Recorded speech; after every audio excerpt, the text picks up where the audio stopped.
Today we're going to make a reversible hooded cape. You can find the pattern pieces in our Etsy shop. We're going to start by sewing the side seams, leaving an opening on each side to have an opening for the arms. You're going to do that with the lining and the outer fabric.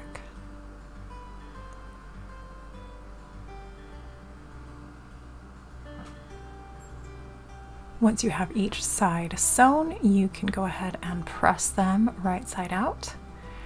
And then we'll move on to tacking on our ribbon.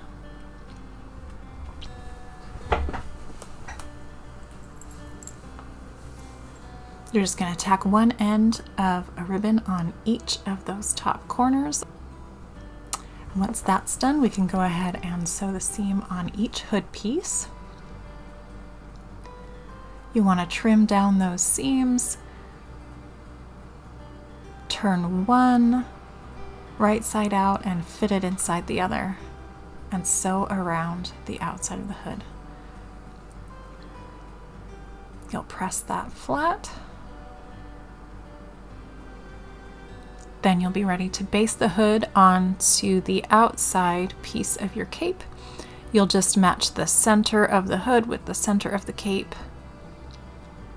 I like to pin the edges of the hood onto the cape and then make sure that it's centered before I baste it on.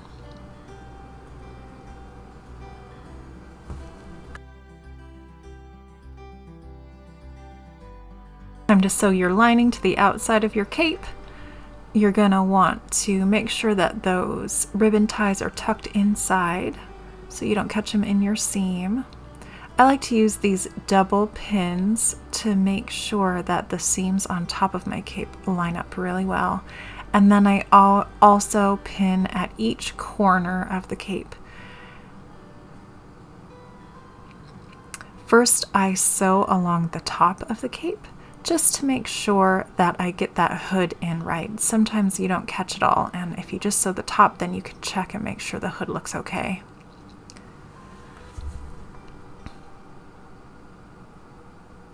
Once you know that hood's on there right, you can match up these bottom seams.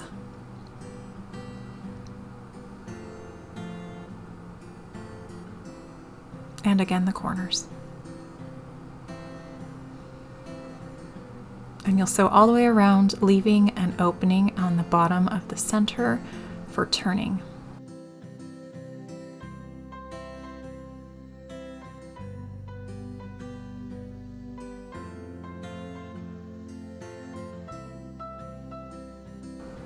You'll clip the corners after you sew it.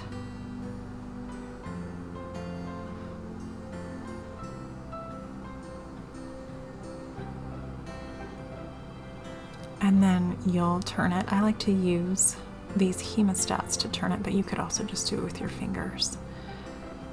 Once I've got it mostly turned, I can use a chopstick to get those corners nice and straight.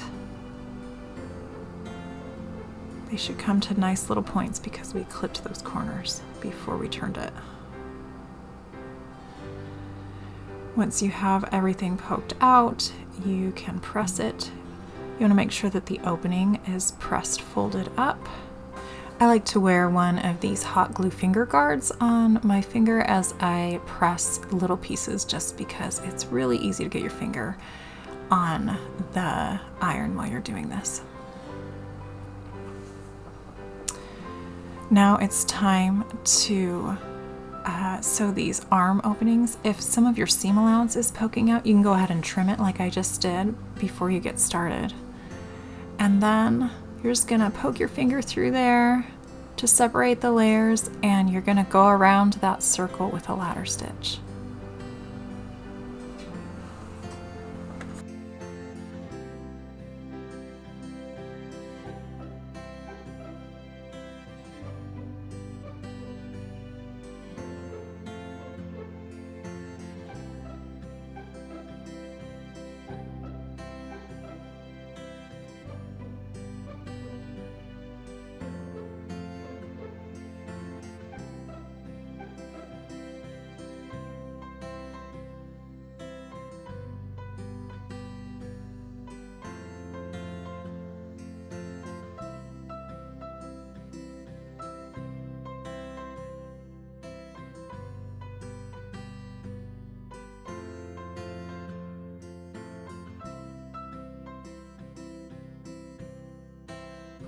Last of all, we're just going to close up that opening on the bottom again with a louder stitch.